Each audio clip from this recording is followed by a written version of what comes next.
Welcome to Catastrophe Theory, where we figure out exactly how fast your life falls apart if you actually let the intrusive thoughts win. I'm CJ Theory, and today we're looking at what happens when you find a Rolex on the ground, slip it into your pocket, and decide that finders keepers is a real law instead of a schoolyard rhyme. Before we get into the intro, here's the sentence that should make your stomach drop. In most of the developed world, picking up a lost watch and walking away with it is not a gray area. It is, legally speaking, theft. Not theft in the dramatic handcuffs on live television sense necessarily, but theft in the boring, procedural paperwork sense that somehow ends up being scarier because it doesn't go away. It follows you. It sits in a file. It waits. Now let's get into it. You are walking through an airport parking garage at 11:40 at night. The overhead lights hum in that specific frequency that makes concrete feel colder than it is. Your footsteps echo in a way that makes you hyper-aware of being alone. And then, right at the base of a support pillar, half tucked under a puddle of orange sodium light, something catches your eye. A glint. Metal, but not the dull metal of a dropped coin or a bent bumper clip. A bright, deliberate glint. The kind that only comes from polished steel and sapphire crystal. You crouch down, you pick it up. It's heavier than you expect, that specific, almost liquid heaviness that cheap watches never have, because cheap watches are hollow inside, and this one is not. You turn it over. The bracelet is warm, which means someone was wearing it recently. The clasp is intact, which means it didn't break off. It was lost, or it was dropped, or, more unsettlingly, it was taken off and left behind on purpose. You hold it up to the light and see the crown logo. You feel your heartbeat change gears. This is a genuine Rolex, not a replica, not a genuine style knockoff sold out of a suitcase somewhere. The weight, the sapphire, the fluidity of the second hand, that's real. And your brain, in the space of about 4 seconds, runs through an entire decision tree that most people never consciously examine. Do I turn this in? To who? Is anyone even going to claim this? What if I just keep it? That 4-second decision tree is the entire subject of today's video, because what happens next, legally, financially, psychologically, depends almost entirely on which branch you take. And I want to walk you through this not as a hypothetical, but as something that has actually happened to real people, with real consequences, because a surprising number of found valuable item cases end up not in a pawn shop, but in a courtroom. I've spent time going through court records, police reports, and insurance fraud investigations involving high-value lost property, watches specifically, because watches are uniquely, almost perfectly designed to create legal chaos. They're small enough to lose, valuable enough to be worth stealing, and traceable enough that keeping one is far riskier than most people assume. By the end of this, you're going to understand exactly why a $40,000 piece of steel sitting on the ground in front of you is one of the most legally loaded objects you could possibly pick up, and what to actually do about it. So, let's start with the anatomy of the event, not the moment you find it, the moment after. Because legally speaking, what you're holding in your hand the second you pick it up isn't just a watch. It's a specific legal category, and which category it falls into determines almost everything that follows. Property law, and this goes back centuries through English common law into the American legal system pretty much intact, recognizes several distinct categories of found property, and most people have never heard of any of them beyond finders keepers. The first category is lost property. This is property the owner unintentionally and unknowingly parted with. It fell out of a pocket, slipped off a wrist, dropped from a bag. The second category is mislaid property. Property the owner intentionally put down somewhere and then forgot to pick back up, like a watch taken off at a gym locker and left on the bench. The third is abandoned property. Property the owner has knowingly and voluntarily given up all rights to, with no intention of reclaiming it. And the fourth, rarer category is treasure trove, historically buried or hidden valuables whose owner is unknown or long dead. Here's why this matters more than almost anyone realizes. The legal obligations attached to each category are completely different, and a Rolex on a parking garage floor is going to be classified almost every single time as lost property, not abandoned. Nobody intentionally abandons a $40,000 object. The law assumes, correctly in the overwhelming majority of cases, that if you find something valuable in a public place, someone is out there right now realizing it's missing, patting their wrist, checking their pockets, retracing their steps. And lost property comes with something most people don't expect. The original owner never loses their legal title to it. Ownership doesn't transfer just because the object left their hand. This is the part that trips people up, because our intuition says, if I have it, it's mine unless someone proves otherwise. The law says the opposite. Title stays with the original owner until and unless that owner abandons their claim, and simply losing something is not abandonment. It's the legal equivalent of the watch still belonging to them, even while it's sitting in your palm. So what does the finder actually get? This is where it gets interesting, because the finder isn't left with nothing. Common law grants the finder what's called a finder's right, essentially the right to possess the item against everyone in the world except the true owner. You have a better claim than any random stranger who might try to take it from you, but you do not have a better claim than the person who lost it. That's the mechanism. You are, legally speaking, holding someone else's property in trust, whether you asked for that responsibility or not. Now, here's your first micro hook, because I want you to sit with this question for a second. If the watch legally still belongs to someone else the entire time it's in your pocket, at what exact moment does finding something quietly become stealing it? Hold that thought, because the answer is not what most people think, and it's the difference between a good story you tell at dinner parties and a criminal record. Let's walk through the mechanics chronologically, because the timeline is where the actual legal exposure builds. Moment 1, discovery. You see the watch. At this stage, you have done absolutely nothing wrong. Seeing a valuable object and even picking it up to inspect it is not a crime anywhere in the world. This is the point people skip past in their imagination. They jump straight from "I found it" to "now it's a legal problem." But the finding itself is completely neutral. It's what happens in the next 60 seconds, next 60 minutes, and next 60 days that determines everything. Moment 2, the decision point. This is the fork in the road. Most jurisdictions, and this varies by country, but the underlying principle is remarkably consistent across common law systems in the US, UK, Canada, Australia, impose what's called a duty of reasonable effort. You are legally obligated to make a reasonable attempt to locate the owner or turn it over to the proper authorities. What counts as reasonable flexes based on the value of the item and the circumstances in which it was found. A $5 bill on a sidewalk with no identifying features? Nobody expects you to file a police report.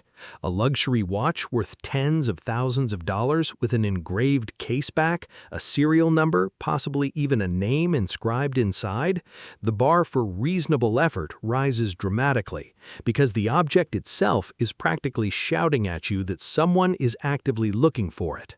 Moment 3, and this is where the actual criminal exposure lives, is intent. Legally, the crime most commonly associated with keeping lost property isn't theft in the simple sense most people imagine of sneaking something out of a store. It's a specific offense sometimes called larceny by finding or theft by finding, depending on the jurisdiction. And the defining element of this crime isn't the act of picking the item up.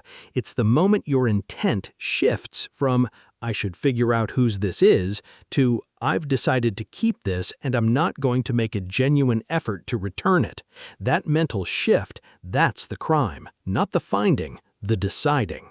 This is why detectives and prosecutors, when these cases actually go to trial, spend so much time on what the finder did in the hours and days after discovery. Did you post about it anywhere? Did you check if there was a lost and found nearby? Did you take it to a police station, or did you immediately take it somewhere else, like, say, a pawn shop or a watch dealer, to find out how much you could get for it? Courts treat that second option as powerful circumstantial evidence of criminal intent, because why would an honest finder's very first move be to determine resale value rather than to determine ownership? And this is where the physics and biology analogy actually applies really well, even though we're talking about law, not biology. Think of your intent like a chemical reaction with a threshold. Below a certain point, you're just a person holding an object in a legally neutral state, inert. But once you cross the threshold of, I am now treating this as mine permanently without making the effort the law requires, the reaction triggers and it doesn't reverse. You can't undecide your way out of intent that's already been formed and acted on. That crossing point is called in property law the moment of conversion, literally the legal term for converting someone else's property to your own use against their rights. Conversion is a civil wrong. Paired with intent to permanently deprive the true owner of that property, it becomes a criminal one. Here's your next question to sit with, because it's the one that catches almost everyone off guard.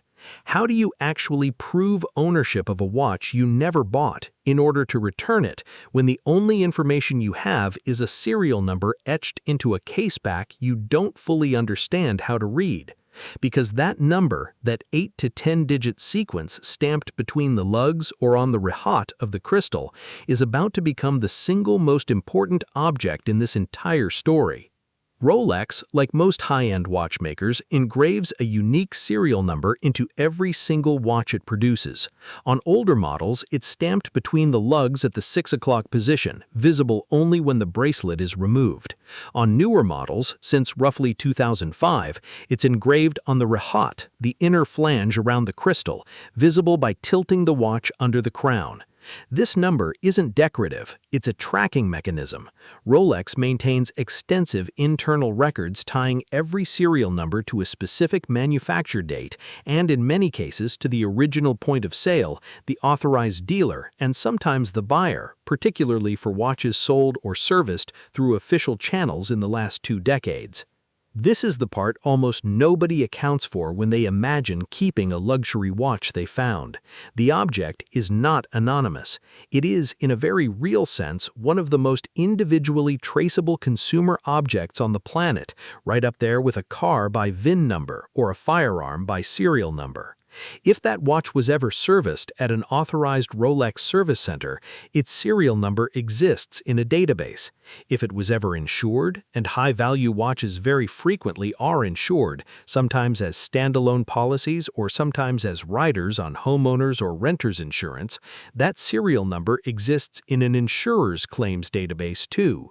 If it was ever reported stolen, that number gets entered into databases used by pawn shops, watch dealers, auction houses, and increasingly by police departments that share data across jurisdictions. There's a specific database worth knowing about here.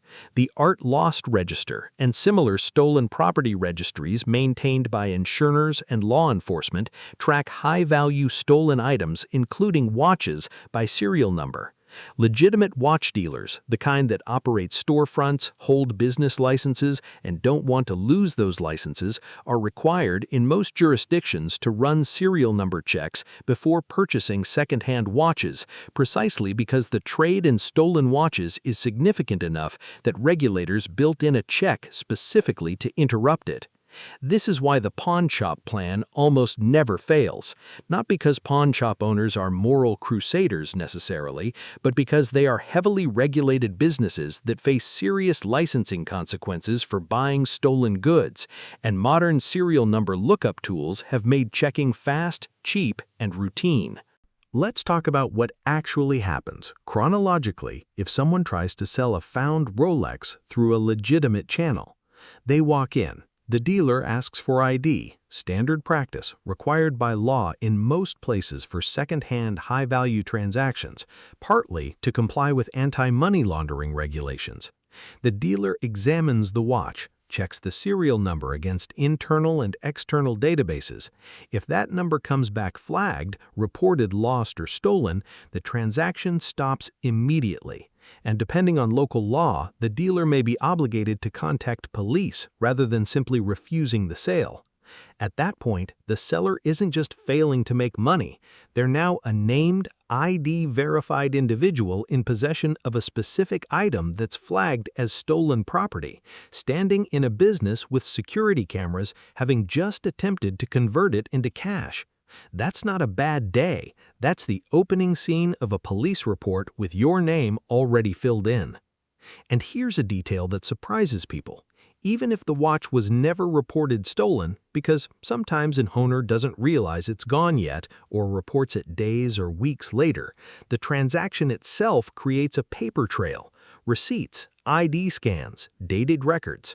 If the true owner does eventually report it and investigators trace it back through the dealer's records, the finder is now identified, on record, as having attempted to sell property that legally still belonged to someone else without making any documented attempt to locate that owner first. That paper trail doesn't expire. Microhook, because this next part matters. You might be thinking, okay, so selling it through a legitimate dealer is off the table. What about online, private sale, cash only, no questions asked? That instinct, the pivot toward informal, undocumented channels, is exactly the pattern that turns a legal gray area into unambiguous criminal intent in the eyes of a prosecutor. We'll come back to why in a moment. First, let's deal with the myths, because there are 4 of them doing an enormous amount of damage out there, and I want to dismantle every single one. Myth number 1. Finders keepers is an actual legal principle. Reality, it isn't, and it never really has been, not in any common law jurisdiction with a functioning property law system. Finders keepers, losers weepers is a schoolyard rhyme that happens to align with exactly 0 real statutes. Why it's false? The entire structure of property law is built around the idea that ownership doesn't evaporate just because possession changes hands involuntarily. If losing something meant losing ownership of it, then every pickpocketing victim, every burglary victim, every person whose car got stolen from a parking lot would have no legal recourse the second the item left their physical control. The law explicitly rejects that outcome, and lost property follows the same logic. Possession is not ownership. This distinction is the entire foundation of the legal chaos we're discussing today. Myth number 2. If nobody claims it within a certain amount of time, it's automatically yours. Reality, partially true, but wildly oversimplified in a way that gets people in trouble.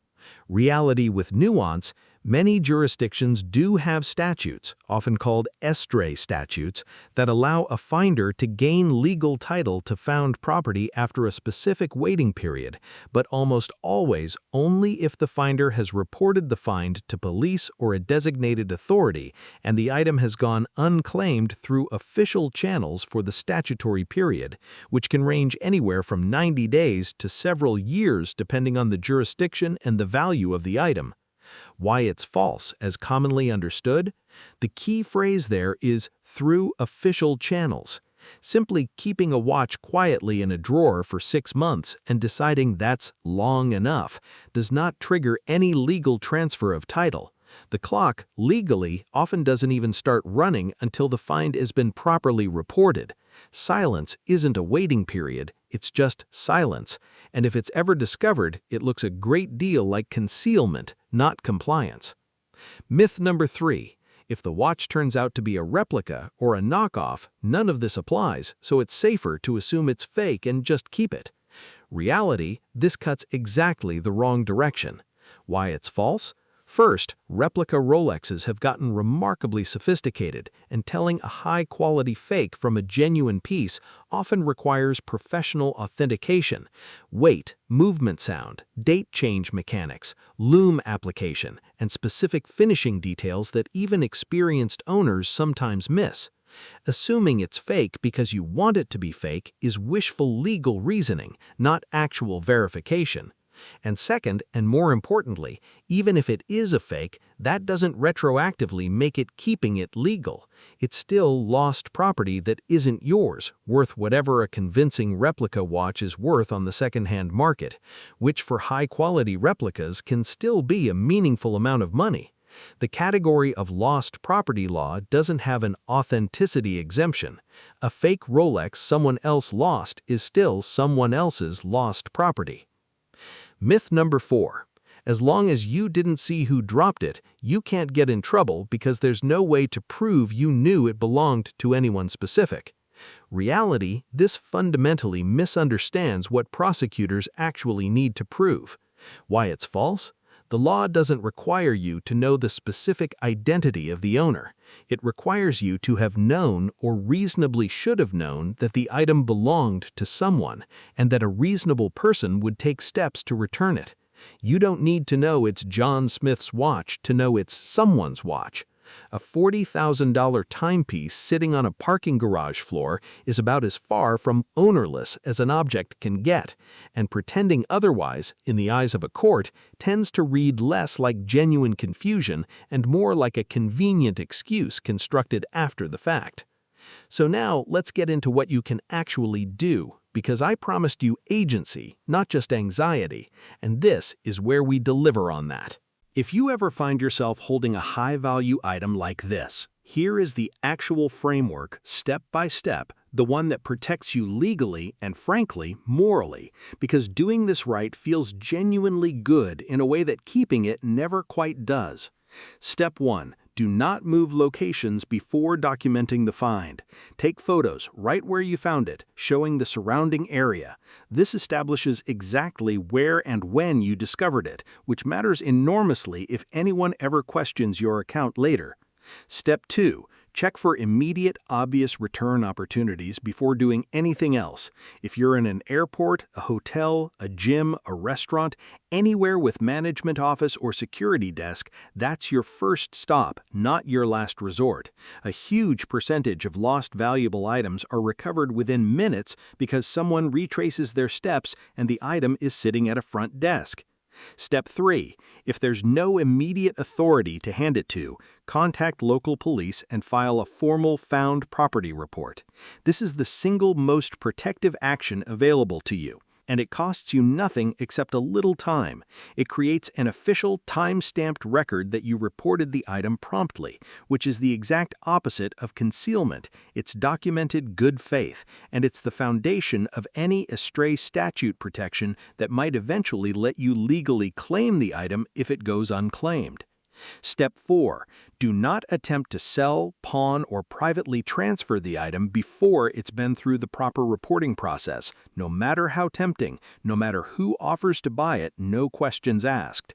Anyone offering to buy an unverified, unreported found item without asking questions is, functionally, asking you to become the weak link in a chain that leads directly back to a criminal investigation. Step 5. If you genuinely want to identify the owner yourself, use the visible serial number responsibly. You can note it down for your own police report, but avoid posting serial numbers or detailed identifying photos publicly online, because this can actually interfere with legitimate recovery efforts, and, in some cases, tip off people running scams that specifically target "I found a lost valuable" posts. Step 6. Keep every piece of documentation, the photos, the police report number, the date and time you reported it, any correspondence. If this ever becomes a legal question, and it might, even years later, this file is what separates responsible finder acting in good faith from person who happened to have a story ready. Step 7. Understand and look up your specific jurisdiction's estray or lost property statute. Some places require you to hold the item briefly and report it. Others require you to actually surrender it to police for safekeeping during the claim period. Knowing which category you're in prevents you from accidentally violating the very process that's supposed to protect you. Step 8. If the statutory waiting period genuinely expires with no claimant, and this does happen, follow up formally with the reporting authority to confirm the item is now legally yours before treating it as your own property in any transaction. Don't assume, confirm, in writing if possible. Step 9. If you ever suspect the item might be connected to something beyond simple loss, evidence of a crime, for instance, an item found in unusual or suspicious circumstances, treat it with extra caution and disclose those circumstances fully to police. Context matters, and withholding it later looks far worse than mentioning it up front. Step 10, and this is the one people skip, check your own emotional reaction. If your gut instinct is to hide the discovery from people around you, to avoid mentioning it, to feel a flush of anxious secrecy, treat that feeling as information. That instinct is often your own conscience flagging the moment when curiosity is starting to curdle into intent. Listening to it early is a lot cheaper than listening to it after a detective asks you the same question twice. Let's close this out with the reframe, because I don't want you walking away from this thinking of luxury objects as landmines or thinking of honesty as some kind of naive financial self-sabotage. I want you to think about what this whole legal structure is actually protecting. Somewhere out there, right now, there is a person who took a watch off their wrist to wash their hands, or slid it into a jacket pocket that had a small hole in the lining, or had a clasp fail during a run and hasn't yet realized it's gone. Maybe it was a gift from a parent who's no longer alive. Maybe it took them a decade of saving to buy it themselves, a marker of some specific milestone they're never going to be able to fully explain to anyone who wasn't there for the years leading up to it. The panic they'll feel when they notice it, that specific stomach drop moment of patting an empty wrist, is real, and it's the same feeling, honestly, whether the object is worth $40 or $40,000. The law exists in this particular case not to punish finders, but to protect the fact that losing something you love doesn't have to mean losing it forever. And here's the genuinely reframing part. The entire system of serial numbers, service records, insurance databases, estray statutes, dealer regulations, all of that machinery that makes keeping a found Rolex so legally dangerous is the exact same machinery that makes returning one so remarkably possible. That traceability isn't a trap set for finders, it's a return address engraved into the object itself. The fact that a watch can be traced back to its owner through a number stamped between the lugs is, if you actually sit with it, a small miracle of design and record-keeping, built by countless people over decades specifically so that loss doesn't have to be permanent. So the next time your mind runs that intrusive little scenario, what if I found something incredibly valuable and just didn't say anything? I want you to notice what's actually being asked of you in that fantasy. It's not really asking, could you get away with it? It's asking you to imagine becoming the reason someone else's panic never resolves. And most people, when they picture it that clearly, don't actually want that outcome, even setting the legal risk aside entirely.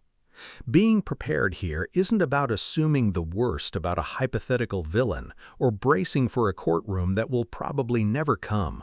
It's about knowing that if the universe ever hands you something extraordinary that isn't yours, there's a clear, respectable, low-drama path to doing the right thing, one that costs you very little and, more often than people expect, actually gets acknowledged, sometimes even rewarded by grateful owners who just want their watch back. Preparedness here buys you something specific.